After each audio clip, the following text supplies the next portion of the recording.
Voilà, bonjour à tous, pour ceux que je n'ai pas vus. Soyez bienvenus dans la présence de Dieu. Dieu est bon, il nous aime. Et c'est important de pouvoir ouvrir nos cœurs ce matin. Que notre intelligence spirituelle puisse saisir la parole de Dieu. Il n'y a que le Saint-Esprit qui peut nous révéler la parole de Dieu. Donc, on va continuer sur ce thème de l'onction. Donc, j'ai déjà fait 2 messages là-dessus. L'onction que vous avez reçue, le premier message, si vous vous rappelez, vous enseignera toutes choses. Donc, l'onction que vous avez reçue, donc c'est-à-dire, vous avez reçu l'onction, pas pour tourner les pouces, mais pour servir Dieu. Quand on sert Dieu, avec l'onction, c'est l'onction du Saint-Esprit. Donc on a besoin du Saint-Esprit. Sans le Saint-Esprit, on ne peut rien faire. Ni par puissance, ni par force, mais par le Saint-Esprit. Amen. Et quand on est conduit par le Saint-Esprit, il se passe toujours quelque chose autour de nous. Voilà, ça fait longtemps que j'avais acheté ça sur un marché aux puces. Vous savez ce que c'est ? Une lampe à huile. Il y a un chant dans le temps qu'on chantait. Mets de l'huile dans ta lampe et fais-la briller. Fais-la briller jusqu'au matin. Il est important que nos lampes soient bien allumées. Chaque jour. Chaque jour. Lampe à huile. Alors on va prendre Luc, chapitre 12, versets 35 à 37. Que vos reins soient sains et que vos lampes allumées. Vos lampes allumées. Et vous soyez semblables à des hommes qui attendent que leur maître revienne des noces afin de l'ouvrir dès qu'il arrivera et frappera. Puis on va aussi prendre Matthieu 25, versets 9 à 11. Les vierges sages répondirent, « Non, il n'y aurait pas assez pour nous et pour vous, mais plutôt chez ceux qui en vendent. » Ça parle de l'huile. Et achetez-en pour vous. Pendant qu'elles allaient en acheter, l'époux arriva. Celles qui étaient prêtes entrèrent avec lui dans la salle des noces et la porte fut fermée. Plus tard, les autres vierges vinrent et dirent, « Seigneur, ouvre-nous. » Donc, nous voulons être des vierges sages, remplies d'huile. Remplies d'huile. Donc, et c'est vrai que dans le 1er siècle, ils utilisaient des lampes comme ça pour s'éclairer la nuit. Des lampes à huile. Il y avait donc l'huile qu'on déversait dans la lampe et une mèche. Il faut que la mèche, c'est nous la mèche, soit trempée dans l'huile. Vous êtes la mèche, vous devez être trempé dans l'huile, rempli du Saint-Esprit. L'huile dans la Bible, c'est le symbole du Saint-Esprit. La mèche dans l'huile et l'huile dans la mèche. Vous voyez, on fait qu'un avec le Saint-Esprit. Un seul esprit avec le Saint-Esprit. C'est très important qu'on soit unis au Saint-Esprit. Vous voyez, de plus en plus, le Seigneur me révèle la nécessité, vraiment, d'être en communion avec le Saint-Esprit. En communion avec le Saint-Esprit. D'ailleurs, il y a un verset qui le dit, que la grâce de Jésus, l'amour du Père et la communion ou la communication du Saint-Esprit soit avec vous tous. Donc le Saint-Esprit, c'est une personne. Nous pouvons parler au Saint-Esprit. Vous pouvez lui dire, « Saint-Esprit, je t'aime. Je veux m'ouvrir à toi. Révèle-moi la parole de Dieu. Ouvre pour moi les Écritures, que je puisse saisir aujourd'hui ce que tu as à me dire, que je puisse apporter autour de moi un message frais, du pain frais, croustillant. » Les gens en ont besoin. Ils ont besoin d'une bonne nouvelle. Il y a assez de mauvaises nouvelles. Il y en a même trop. Et c'est important d'écouter la bonne nouvelle. Il y en a beaucoup là-dedans, dans la parole de Dieu. Il y a beaucoup de bonnes nouvelles. Et la bonne nouvelle, qu'est-ce que ça nous fait? Ça nous fait du bien. Ça nous libère. Ça nous restaure. Ça nous guérit. Ça nous donne du courage. Ça nous communique la vie. La vraie vie, celle qui vient de Dieu. Nous avons besoin de la bonne nouvelle. Donc c'est Dieu qui allume la mèche. Vous êtes la mèche. C'est Dieu qui vous allume. Il vous embrase par le Saint-Esprit. Donc, ce vase est constitué d'une mèche et bien sûr d'une huile fine, huile végétale. Oui. Le réservoir de la lampe, c'est notre cœur. Dieu remplit nos cœurs. Pas seulement notre intelligence. On a besoin du renouvellement de l'intelligence. Mais ce qu'il y a dans notre intelligence, ça descend dans le cœur. Voyez. Et c'est bien quand on parle cœur à cœur avec ceux qui sont autour de nous. Qu'on ne puisse pas venir avec toutes nos connaissances, parce que les gens, ils n'ont pas besoin de ça. Ils ont besoin de ce qu'il y a là, à l'intérieur. Ce que Dieu a mis à l'intérieur. Jésus lui-même, il a dit, si quelqu'un a soif, qu'il vienne à moi et qu'il boive, et des fleuves d'eau vive couleront de leur sein, c'est-à-dire de notre cœur, des fleuves d'eau vive, des fleuves d'amour, des fleuves de joie, de paix, de grâce, de bonté, de miséricorde, des fleuves de guérison, de délivrance. Ça va couler de votre cœur. Quand vous allez apporter ces paroles de vie autour de vous, elles vont transmettre la vie. Jésus a dit, mes paroles sont esprit et vie. Elles communiquent la vie, elles communiquent la guérison. Tout est dans la parole de Dieu. Tout est dans la parole de Dieu. On a vraiment besoin d'être allumé par le Saint-Esprit. Chaque jour. 1 Thessaloniciens 5, verset 19, n'éteignez pas l'esprit. Voyez, n'éteignez pas l'esprit. Ne méprisez pas les prophéties, mais examinez toutes choses, retenez ce qui est bon, abstenez-vous de toute espèce de mal. Comment on peut éteindre l'esprit? C'est-à-dire ne plus vivre selon l'esprit, marcher selon la chair, en critiquant, en jugeant tout ce qui se passe dans l'Église, tout ce qu'on voit. Mais on a tous été créés par Dieu. Et on a tous une grande beauté à l'intérieur de notre cœur. Même si physiquement, on n'est pas comme David dans la Bible, qui était un beau jeune homme, avec des beaux yeux. C'est marqué, hein. Mais on a à l'intérieur de nous le Christ. Et lui, il est beau en nous. Lui, il est grand en nous. Bien sûr, si on se nourrit de lui, si on prend ce qu'il nous a communiqué, si on le laisse vivre en nous et au travers de nous, il est beau. Et c'est cela que les gens vont voir. Et quand vous voyez quelqu'un, un frère, une sœur, sachez s'il est votre frère et votre sœur, s'il a accepté Jésus, il a le Christ en lui. Et il faut l'honorer. Parce qu'en l'honorant, vous allez honorer Jésus. Amen. Et tout ce que vous allez faire pour lui, c'est comme si vous le faites à Jésus. Parce que nous sommes son corps. Nous sommes son corps. Donc on va continuer la suite de l'onction.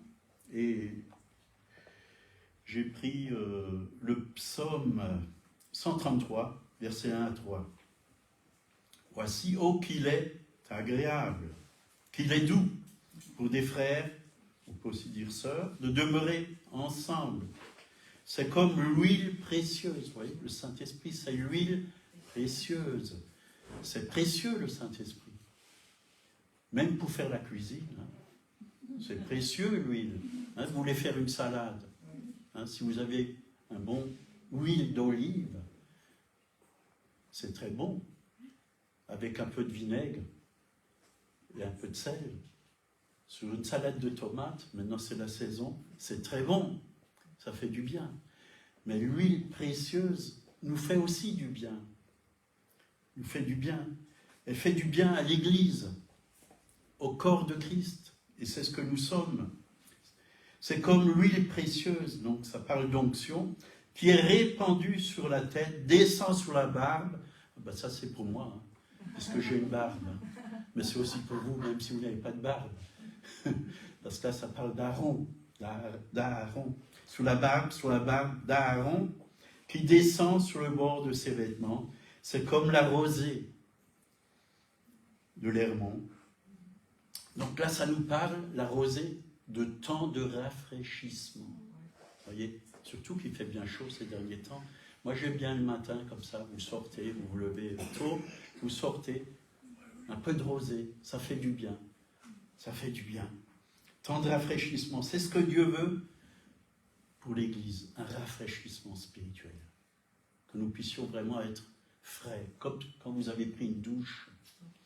Hein, ça fait du bien, prendre une douche, surtout quand il fait chaud. Hein, vous êtes rafraîchis, Qui descend sur les montagnes de Sion, c'est là que l'Éternel envoie la bénédiction, la vie pour l'éternité. Vous voyez, c'est important de se réunir.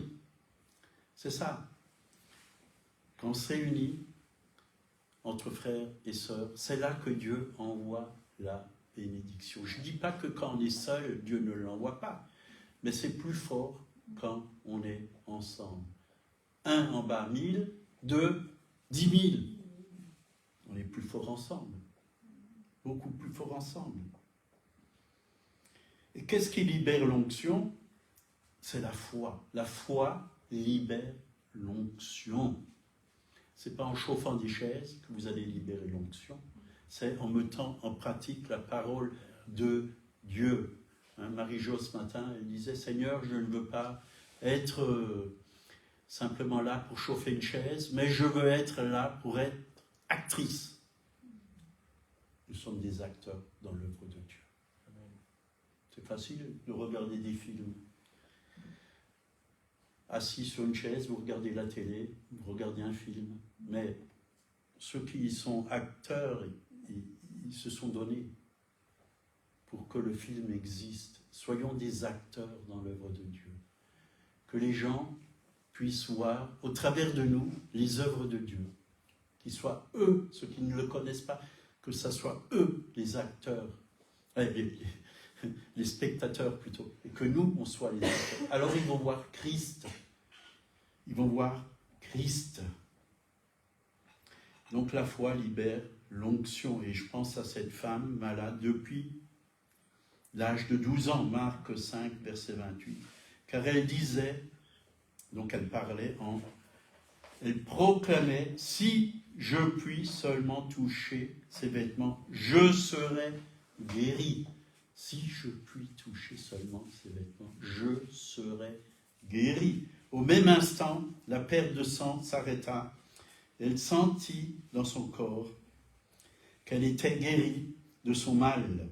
Jésus connut aussitôt en lui-même qu'une force était sortie de lui.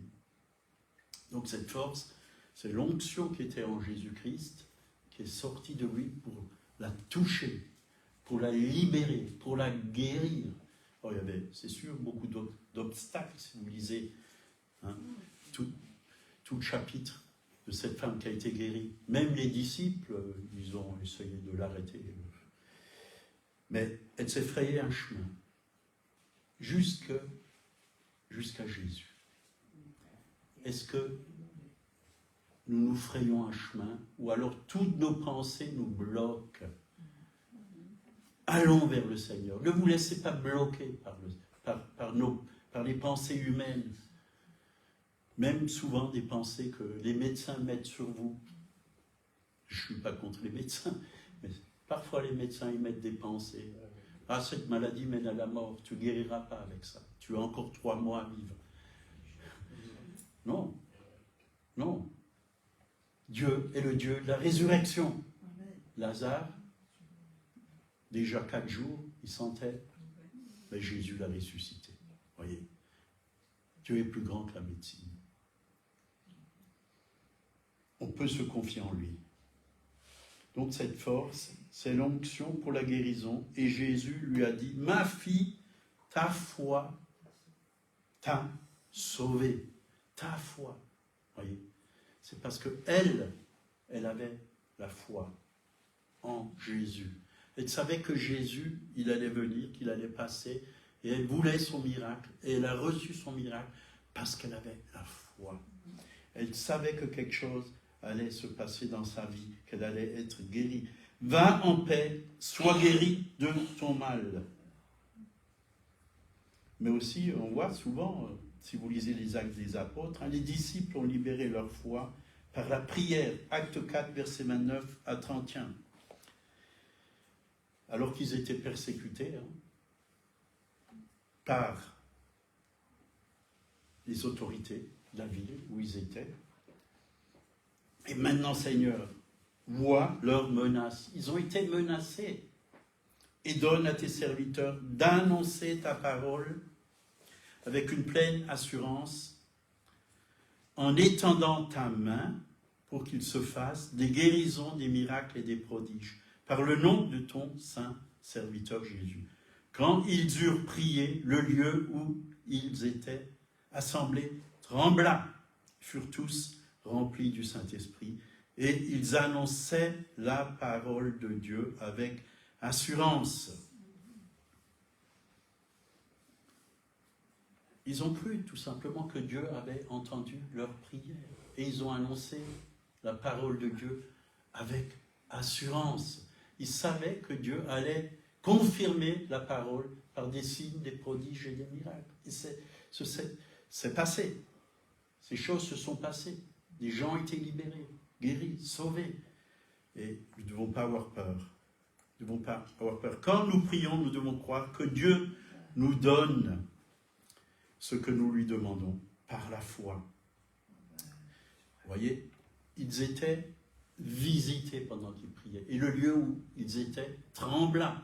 Trembla. Est-ce que vous avez déjà vécu ça? Le lieu où vous étiez à trembler. Moi, j'ai déjà senti des secousses quand j'ai prié. Des secousses. Le Saint-Esprit est venu et j'étais secoué. J'étais secoué plusieurs fois d'ailleurs. Mais Dieu veut le faire. Il veut nous secouer. Il veut peut-être, en nous secouant, enlever de nous tout ce qui... faire tomber de nos pensées tout ce qui est humain, charnel, tout ce qui ne vient pas de lui, pour que seul ce qui vient de l'Esprit reste en nous. Marc 11, verset 24 nous dit, c'est pourquoi je vous le dis, tout ce que vous demanderez en priant, croyez que vous l'avez reçu et vous le verrez s'accomplir. Croyez que vous l'avez reçu et vous le verrez s'accomplir. C'est un verset que j'ai expérimenté beaucoup de fois. Beaucoup de fois. Croyez que vous l'avez reçu et vous le verrez s'accomplir. D'abord croire et après voir. D'abord croire et après voir. Combien de fois je me suis mis à genoux, j'ai dit Seigneur, ouvre les portes. Je prends par la foi, je crois que tu me l'as donné, et dans plusieurs domaines de ma vie, et je l'ai vu, je l'ai vraiment vu. J'avais vraiment l'assurance que Dieu l'a même déjà fait, même si je ne l'ai pas encore vu avec mes yeux physiques, mais je l'ai vu dans mon esprit, avec les yeux du cœur. Et j'ai vu le miracle de Dieu, plusieurs fois, quand j'étais dans des difficultés financières. J'ai vu le miracle de Dieu, et c'est venu au bon moment. Au bon moment. Il n'est pas dit demande à ton frère, prête-moi 100 € ou prête-moi 200 € ou 1000 €, mais demandez à qui? Notre foi doit être placée en Dieu, pas dans les frères et sœurs. Demandez à Dieu, et Dieu va utiliser qui il veut. Qui il veut. Moi, à un moment, j'avais des problèmes financiers, il me fallait 2000 €, absolument 2000 € la même semaine. Mais je n'ai pas crié sur les toits, je n'ai rien dit à personne, j'ai demandé à Dieu, et j'ai eu un coup de fil, et la personne m'a envoyé, dit, je t'envoie 2000 €. Et j'ai eu les 2000 €. Voilà. Et il les a envoyés directement à la banque. Il a fait un virement direct. Et le miracle s'est accompli. Et je peux vous dire, ça marche. Pas que pour l'argent, ça marche pour tout. Pour tout. Que ce soit pour le salut de quelqu'un, que ça soit pour une guérison physique, ça marche, ça marche. Seigneur, je te demande de me délivrer de ces maux, de ces douleurs. Hein. Un jour, je vous l'ai peut-être déjà raconté, j'avais tellement mal, là, je me suis levé avec un mal là, de dos derrière, là, des douleurs terribles. Je me suis levé et je devais aller travailler. J'ai fait 2 pas dans ma chambre et boum, je suis tombé assis sous la moquette et je ne pouvais plus bouger. Et Diane m'a dit, ça y est, t'es bloqué. Tu ne pourras pas aller travailler aujourd'hui. Tu ne pourras pas t'occuper de tes ouvriers et de tes clients. Puis, vraiment, cette pensée est venue, demandez, croyez que vous l'avez reçue et vous le verrez s'accomplir. Seigneur, je prends maintenant par la foi tes promesses. Tu as dit que dans tes meurtrissures, je suis guéri et je me suis levé en un seul instant. Je suis parti, j'ai chargé ma voiture, j'ai pris des seaux assez lourds de peinture qui avaient 15 kilos. Je les ai mis dans ma voiture. La douleur est partie, il n'y avait plus rien. Et j'ai travaillé toute la journée. Et tout allait très bien. Et ce n'est plus jamais revenu. Parce que j'ai dit, tu t'en vas et tu ne reviens plus. Douleur. Et c'était fini. Et je suis toujours guéri. Je suis toujours guéri. Mais Dieu honore la foi. Il honore la foi. Croyez-moi, Dieu honore la foi. Combien de fois j'avais des maux de tête, hein. J'étais une fois à Belfort, puis j'ai raconté ça. Que chaque fois qu'il y avait une douleur dans ma tête qui venait, je disais, au nom de Jésus, tu t'en vas. Je ne courais pas à la boîte de médicaments pour prendre, dans le temps c'était des Aspro. Hein. Non, je n'ai jamais pris ces choses. Il y avait un frère, il a entendu ce message. L'année d'après, je suis retourné à Belfort dans cette église. Il m'a dit, j'ai fait ce que tu as enseigné quand j'avais mal à la tête. Je ne suis pas allé prendre des Aspro, mais j'ai prié et c'est parti. Ça marche. Donc, si ça marche pour moi, ça a marché pour lui, ça va aussi marcher pour vous. Il faut simplement le croire. C'est le même Dieu, c'est la même parole, c'est le même Saint-Esprit. Dieu, il ne peut pas mentir à sa parole. Il ne peut pas mentir à sa parole.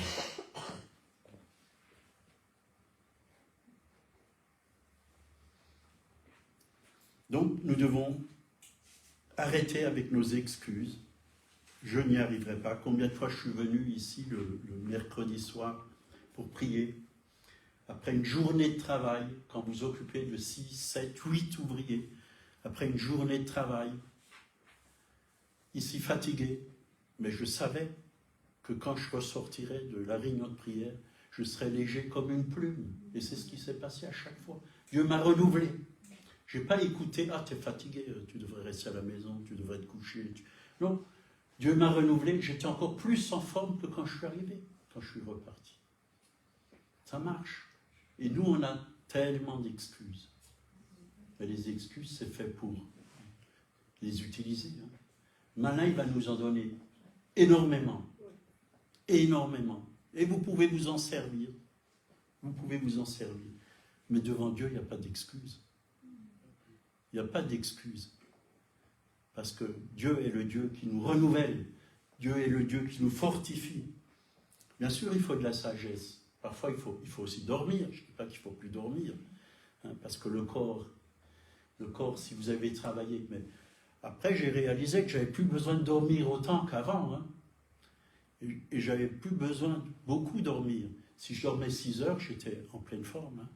Combien de fois on était à des réunions, parfois, vous pouvez demander Monique, tard la nuit, on rentrait à minuit, 1h du matin, même ça arrivait, on rentrait. Mais Dieu nous a renouvelés. Le matin, on partait travailler. On faisait notre culte, on se levait, on faisait notre culte, on prenait notre petit déjeuner, puis on partait travailler. Ben, Dieu n'a pas changé. Il peut le faire aussi avec vous. Gédéon, il avait des excuses. Juge 6, verset 14. L'Éternel se tourne vers lui et lui dit, va avec cette force que tu as et délivre Israël de la main de Madian. N'est-ce pas moi qui t'envoie? Donc, quand Dieu nous envoie, on ne doit pas chercher des excuses. On doit y aller. Dieu nous envoie pour délivrer les captifs, guérir les malades, sauver les âmes qui sont encore dans les ténèbres. Oui, il avait beaucoup d'excuses. Je suis le plus jeune, je suis né dans une famille, voilà, où on n'a eu que des échecs. Mais quand on est né dans la famille de Dieu, c'est Dieu notre Père. Est-ce que Dieu a des échecs? Bon, nous, on en a parfois, puisqu'on apprend aussi au travers des échecs.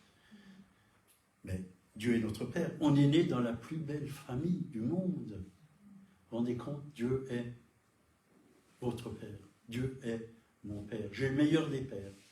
Le meilleur des pères. Vous vous rendez compte?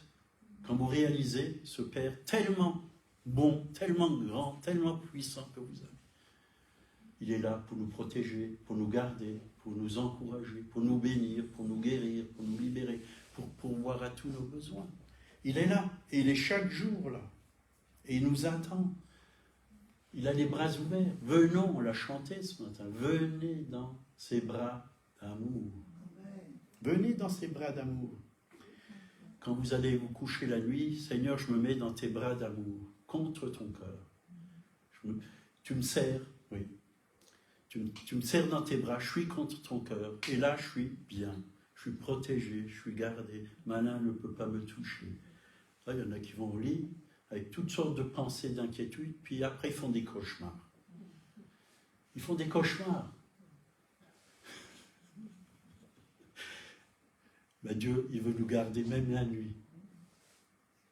Et même la nuit, vous pouvez le louer dans des rêves. Vous pouvez le louer, vous pouvez l'adorer dans des rêves. Vous pouvez même lire des paroles que Dieu vous donne. Moi, un soir, je me suis couché, j'ai dit, Seigneur, qu'est-ce que je dois apporter comme message demain matin? Demain matin, c'est dimanche, et c'est moi qui dois apporter le message. Et le Seigneur m'a dit, ne t'inquiète donc pas, demain, c'est un autre jour. Tu auras tout ce dont tu as besoin. Tu auras toutes les révélations dont tu as besoin. Et pendant que je dormais, j'ai ouvert la Bible dans mon rêve et je voyais le message là, défiler. Puis je recevais tout en lisant la parole. Je recevais tout du Saint-Esprit et j'ai pu apporter le message. C'était tout simple. Dieu connaît les choses parfaitement. Et il sait faire les choses mieux que nous. Mieux que nous. Mais l'onction aussi, elle peut être augmentée dans nos vies, mais elle peut aussi diminuer dans notre vie. C'est comme la lampe que je vous ai montrée. Si vous ne mettez plus d'huile, qu'est-ce qui va se passer? Ben, ça va s'éteindre. Il n'y aura plus rien. La mèche là, qui est allumée, elle va fumer à un moment donné. Ça sera de la fumée, ça. Il n'y aura plus rien. Il n'y aura plus rien. Mais c'est pareil avec notre vie spirituelle. Si on se laisse aller, si on ne cherche plus la face de Dieu, si on n'écoute plus la parole de Dieu, si on ne se nourrit plus de la parole de Dieu, c'est pareil physiquement. Si vous ne mangez plus, si vous ne buvez plus, surtout par ce temps, il faut boire de l'eau, hein, parce qu'il fait chaud. Si vous ne buvez plus, si vous ne mangez plus, qu'est-ce qui se passe? Combien meurent des personnes âgées parce qu'ils ne boivent plus, ou ils mangent très peu? Ils ne sentent pas. Humainement, ils n'ont pas soif, mais il faut leur donner à boire. C'est ce qu'on dit aux gens dans les maisons de retraite, on leur sert à boire, même s'ils n'ont pas soif. À la vôtre.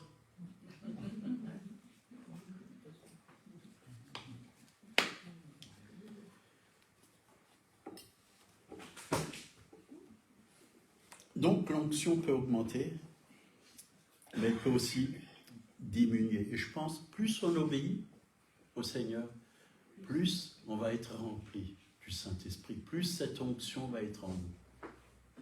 Romains 8, versets 15 et 16. Vous n'avez pas reçu un esprit de servitude pour être encore dans la crainte. Il y a beaucoup de gens qui sont dans la crainte, même des chrétiens. Beaucoup de chrétiens ont encore peur. Peur de l'avenir, peur du lendemain, peur de toutes sortes de choses. Comment je vais payer mon loyer à la fin du mois? De quoi je vais me nourrir? De quoi je vais me vêtir? Mais la Bible dit toutes ces choses, ce sont, dans Matthieu, les païens qui les cherchent. Cherchez d'abord le royaume de Dieu et sa justice, et toutes choses vous seront données par-dessus. Toutes choses, toutes choses. Et quand Dieu vous donne, je peux vous dire, il vous en donne un peu plus que ce que vous avez besoin, pour que vous puissiez donner aux autres. Toujours un peu plus.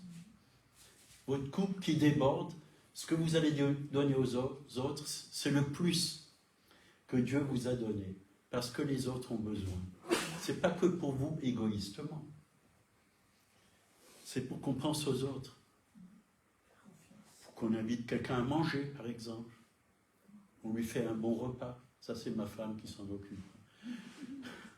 Un bon repas.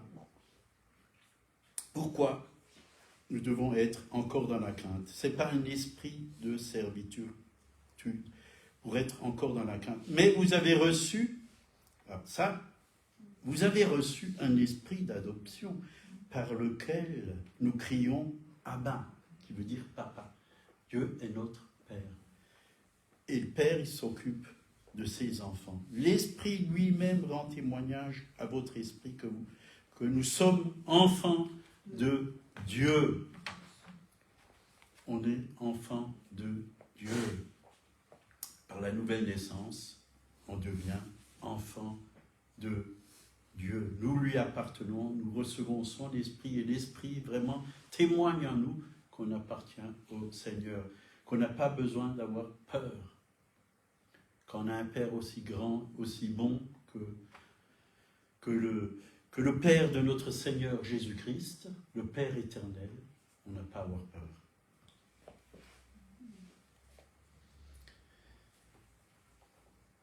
Donc, acte 1, verset 8, mais vous recevrez une puissance, le Saint-Esprit survenant sur vous, et vous serez mes témoins à Colmar, en Alsace,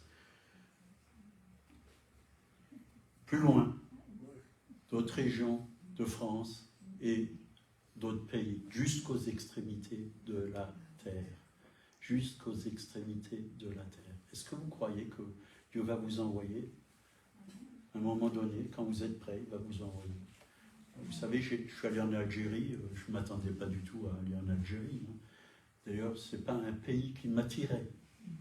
Mais je suis allé là-bas et j'ai rencontré des frères chrétiens, pleins d'amour, qui m'ont bien nourri, couscous, hein, plusieurs sortes de couscous, hein, mais aussi la communion fraternelle.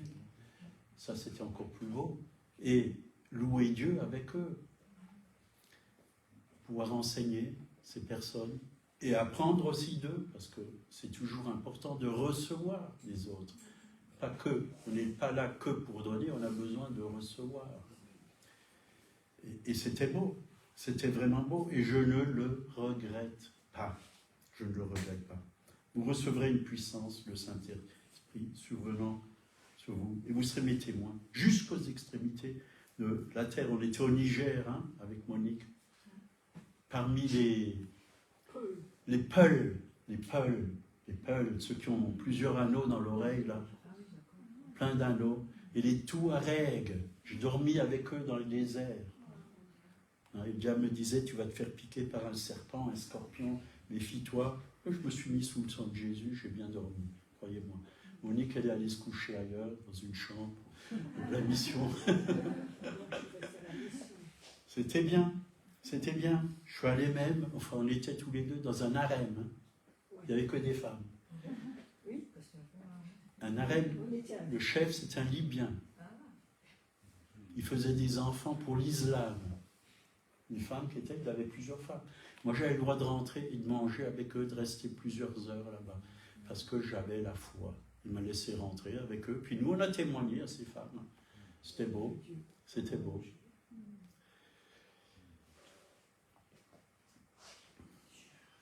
Donc, nous devons entretenir cette onction que Dieu nous a donnée. Veillez à ne pas attrister le Saint-Esprit de Dieu. Et comme il est dit dans Éphésiens 4, verset 30, n'attristez pas le Saint-Esprit de Dieu par lequel vous avez été scellés le jour de la rédemption.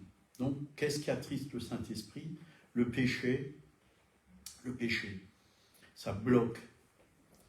Le Saint-Esprit diminue quand on pêche. Le salaire du péché, c'est quoi? La mort. La mort. nous devons veiller et prier pour ne pas tomber en tentation. La tentation, elle sera toujours là. Croyez-moi, elle sera toujours là sur votre chemin. L'ennemi va la mettre. Et plus vous avancez avec le Seigneur, plus l'ennemi va mettre des tentations. Mais plus vous avez aussi la victoire si vous croyez que Jésus est plus grand, plus fort. Celui qui est en vous est plus grand que celui qui est dans le monde. Voilà, je vous donne un verset, un 4-4 de Dieu. Tout terrain, vous pouvez passer partout. Je l'ai parlé hier avec un frère. 1 Jean 4-4. Vous, petits enfants, vous les avez vaincus, parce que celui qui est en vous est plus grand que celui qui est dans le monde. 1 Jean 4-4. C'est un 4-4 de Dieu. Vous n'avez plus à avoir peur avec ce verset. Celui qui est en vous est plus grand que celui qui est dans le monde. Amen.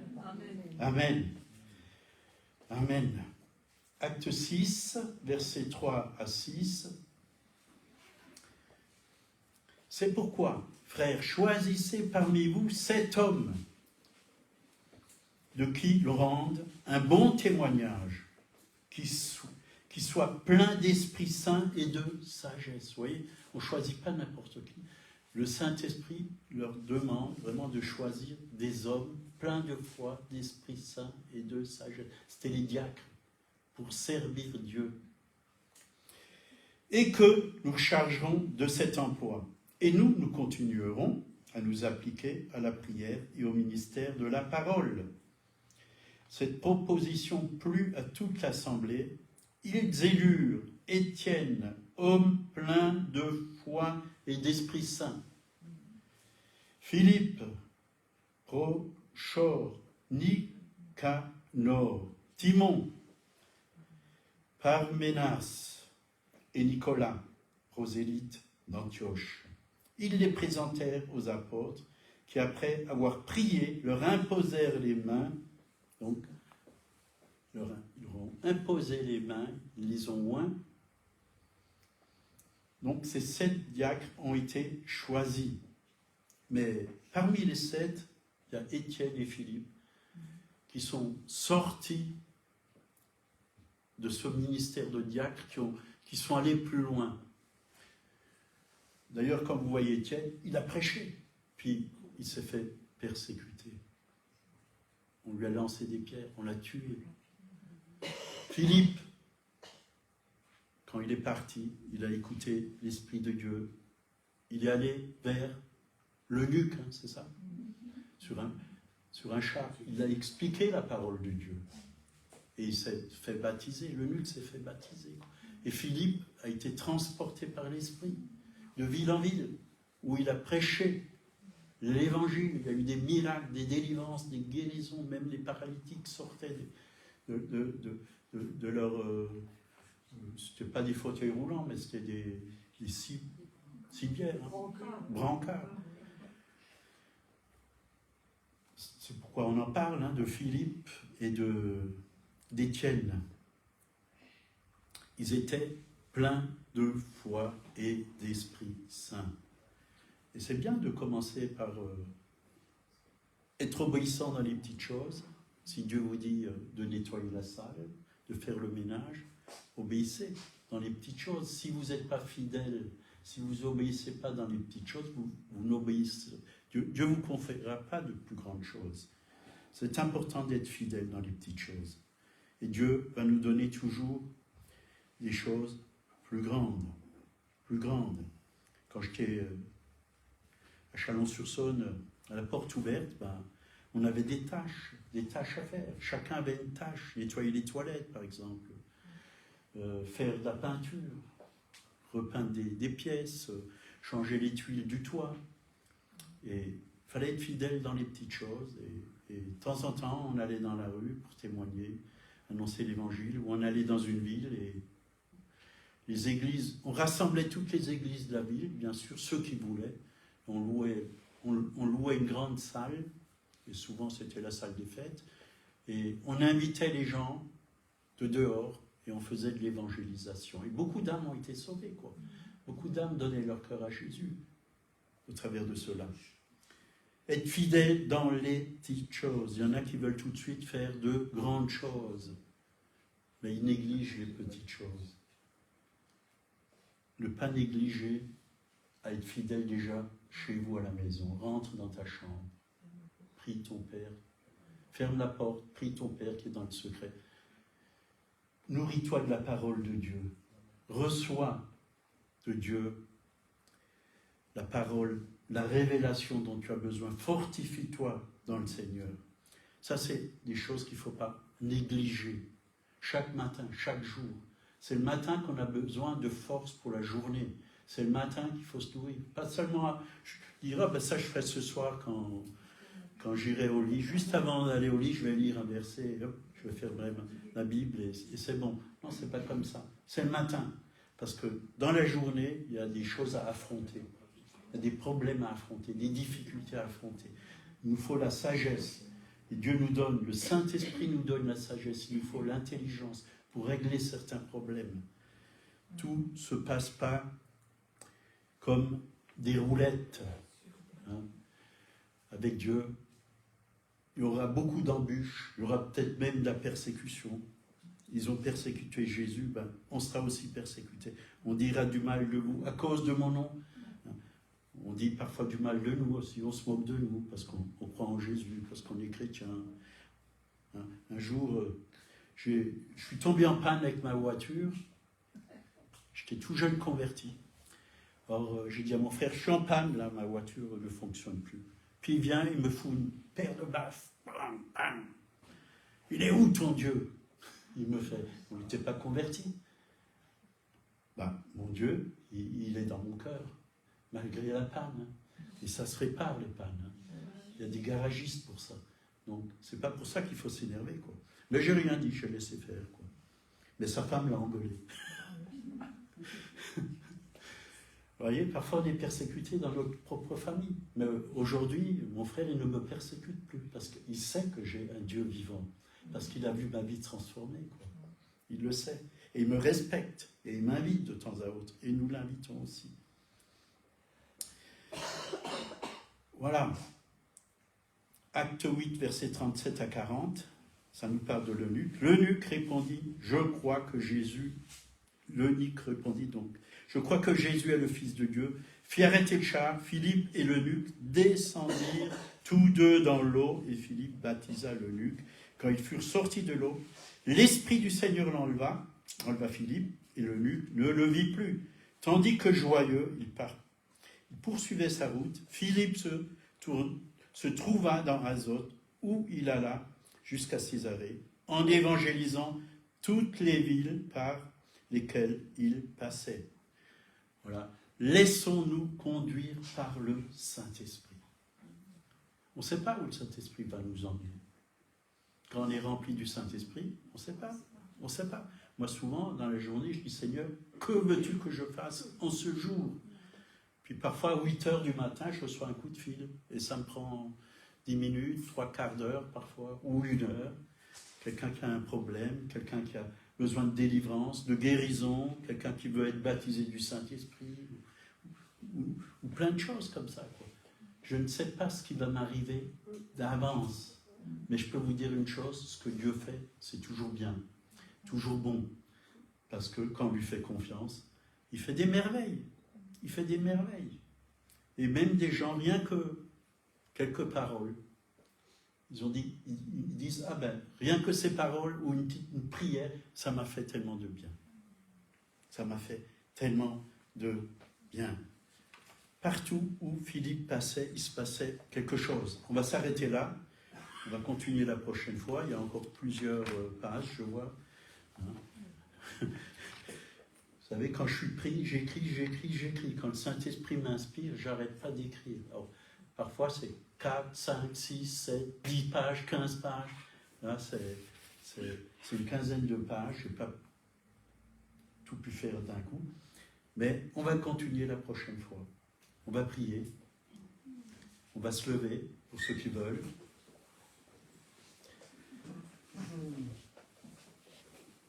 Seigneur, que tu puisses remplir mes frères et sœurs de ton Saint-Esprit. et que nous puissions vraiment ne pas l'attrister, Seigneur. Et que nous puissions te remettre tout ce qui n'est pas de toi, Seigneur. Oui, le déposer, Seigneur. Oui, nous décharger de tout ça. Seigneur, à Golgotha, ton sang a coulé. Tu nous laves, tu nous purifies, tu nous libères encore de tout ce qui n'est pas de toi. C'est toi, Seigneur, qui mets le doigt, oui, sur ce qui ne va pas. Pas pour nous accuser, mais pour nous libérer, pour nous guérir, pour nous restaurer. Nous voulons vraiment enlever de nos vies tout ce qui n'est pas à ta gloire, Seigneur. Nous voulons enlever toutes ces choses qui nous empêchent de te servir, qui nous empêchent de t'aimer avant tout, que tu sois le premier dans nos vies, Seigneur. Tout ce qui nous arrête, nous bloque, Seigneur.